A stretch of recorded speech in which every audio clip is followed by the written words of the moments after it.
Welcome to NCN news. నా పేరు పుష్ప. బులెటిన్ల ముందుగా హెడ్లైన్స్ చూద్దాం. కోనసీమ ప్రభల తీర్థానికి రాష్ట్ర పండుగ హోదా, మంత్రి కందుల దుర్గేష్. కోనసీమ విశిష్ట సంప్రదాయమైన జగ్గన్న తోట ప్రభల తీర్థాన్ని రాష్ట్ర పండుగగా గుర్తిస్తూ మంత్రి మండలి తీసుకున్న నిర్ణయం చారిత్రాత్మకమని రాష్ట్ర పర్యాటక సాంస్కృతిక శాఖల మంత్రి కందుల దుర్గేష్ తెలిపారు.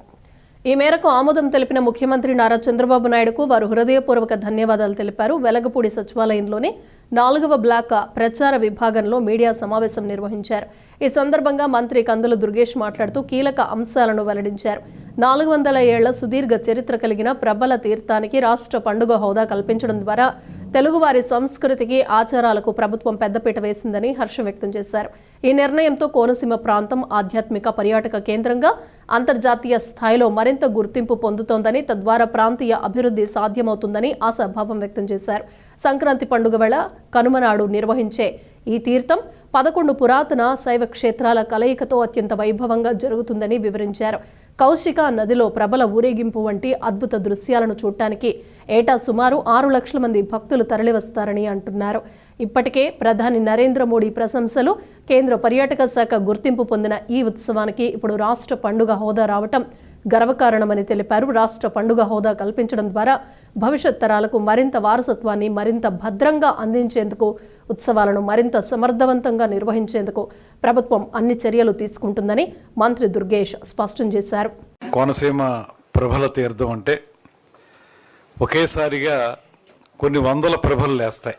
ప్రభలు లేస్తున్నాయి అనేటువంటి పదం కోనసీమ ప్రాంతంలో చాలా ఎక్కువగా ఉపయోగిస్తుంటారు. 11 ఏకాదశ రుద్రుల తాలూకు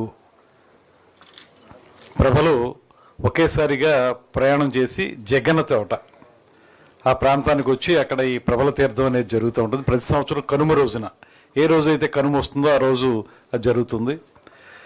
ఉపప్రభలు లాంటివి చాలా ఎక్కువగా కూడా వివిధ గ్రామాల నుంచి వస్తాయి. ప్రధానమైనటువంటి 11తో పాటు చిన్న చిన్న ప్రభలు కూడా చాలా ఎక్కువ వస్తాయి. మొత్తం ఆ రోజు చూస్తే మీకు మొత్తం ప్రాంతం అంతా కూడా, కోనసీమ అంతా కూడా ప్రభల తీర్థంతో అద్భుతమైనటువంటి ఒక పండగ వాతావరణంలో నడుస్తూ ఉంటుంది. వాళ్ళందరూ నమ్మేది ఏంటంటే ఈ ప్రభలు ఇలాగా ఉత్సవం చేయడం ద్వారా గ్రామాల్లో ఉన్నటువంటి పంటలు బాగా పండుతాయని, తమ పిల్ల పాపలు అందరూ కూడా సంతోషంగా ఉంటారనేటువంటి ఆలోచనతో రమారామి ఒక 400 సంవత్సరాల నుంచి ఈ కార్యక్రమం అక్కడ జరుగుతూ ఉంది.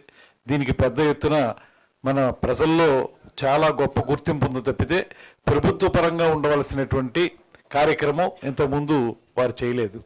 ఇవాళ ముఖ్యమంత్రి గారు, మనందరికీ తెలిసిన విధంగానే ముఖ్యమంత్రి గారు కానీ ఉప ముఖ్యమంత్రి గారు కానీ ఈ రాష్ట్రంలో ఉన్నటువంటి ప్రధానమైన ప్రాంతాల్లో ఒక కోనసీమనే కాదు, ఎక్కడెక్కడ ఏ ప్రాశస్త్యం ఉన్నటువంటి పండుగలు ఉంటే వాటన్నిటిని కూడా రాష్ట్ర పండుగలుగా వాటిని గుర్తించి ఆ రాష్ట్ర పండుగలకి ప్రభుత్వం తరపున కార్యక్రమంగా నిర్వహించేటువంటి ఒక మంచి కార్యక్రమాన్ని ఈ సంవత్సరన్నర కాలంలో ముఖ్యమంత్రి గారు చేపట్టినటువంటి సందర్భం మీకు తెలుసు.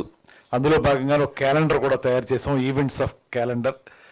ఆ ఈవెంట్స్ ఏవైతే ఉన్నాయో వాటన్నిటిని కూడా క్రమం తప్పకుండా నిర్వహించుకోవడంతో పాటు అన్ని ప్రాంతాల్లోనూ కూడా అక్కడ ఉన్నటువంటి దేశభక్తులు కానీ సమాజ సేవకులు కానీ వారికి సంబంధించినటువంటి కార్యక్రమాలను కూడా నిర్వహించడం అనేటువంటిది ముఖ్యమంత్రి గారి ఆదేశాలతోటి చేస్తూ ఉన్నాం. ఇది ఒక రకంగా పండుగకు సంబంధించిన ఉత్సవం, దాంతోపాటు ఆధ్యాత్మిక శోభని ఇచ్చేటువంటి కార్యక్రమం అయినప్పటికీ కూడా దీంతో పాటు ఇప్పటి వరకు ప్రధానమైనటువంటి అందమైన ప్రాంతంగా గుర్తింపు పొందినటువంటి కోనసీమని ఒక పక్కన ఆ రకమైనటువంటి టూరిజం, మరో పక్కన స్పిరిచువల్ టూరిజం, ఇవన్నీ కలిపి ఒక సమగ్రమైనటువంటి టూరిజం ప్లేస్గా కూడా తయారు చేయాలనేటువంటి ఆలోచనను కూడా ముఖ్యమంత్రి గారు మాకు చెప్పడం జరిగింది. దాన్ని కూడా ముందుకు తీసుకెళ్ళి రాబోయే రోజుల్లో కోనసీమ ప్రాంతాన్ని ఆధ్యాత్మికం ఒకవైపు, అదేవిధంగా వాటర్ బాడీస్ ఎక్కువ ఉన్నాయి కనుక దానికి సంబంధించినటువంటి అడ్వెంచర్ కానివ్వండి, వాటర్ స్పోర్ట్స్ కానివ్వండి, వీటికి సంబంధించినటువంటి టూరిజం యాక్టివిటీస్తో పాటు ఒక సమగ్రమైనటువంటి కార్యక్రమంగా ముందుకు తీసుకెళ్తాం. దీనికి ఒక టీమ్గా మేమందరం కష్టపడడం జరిగింది.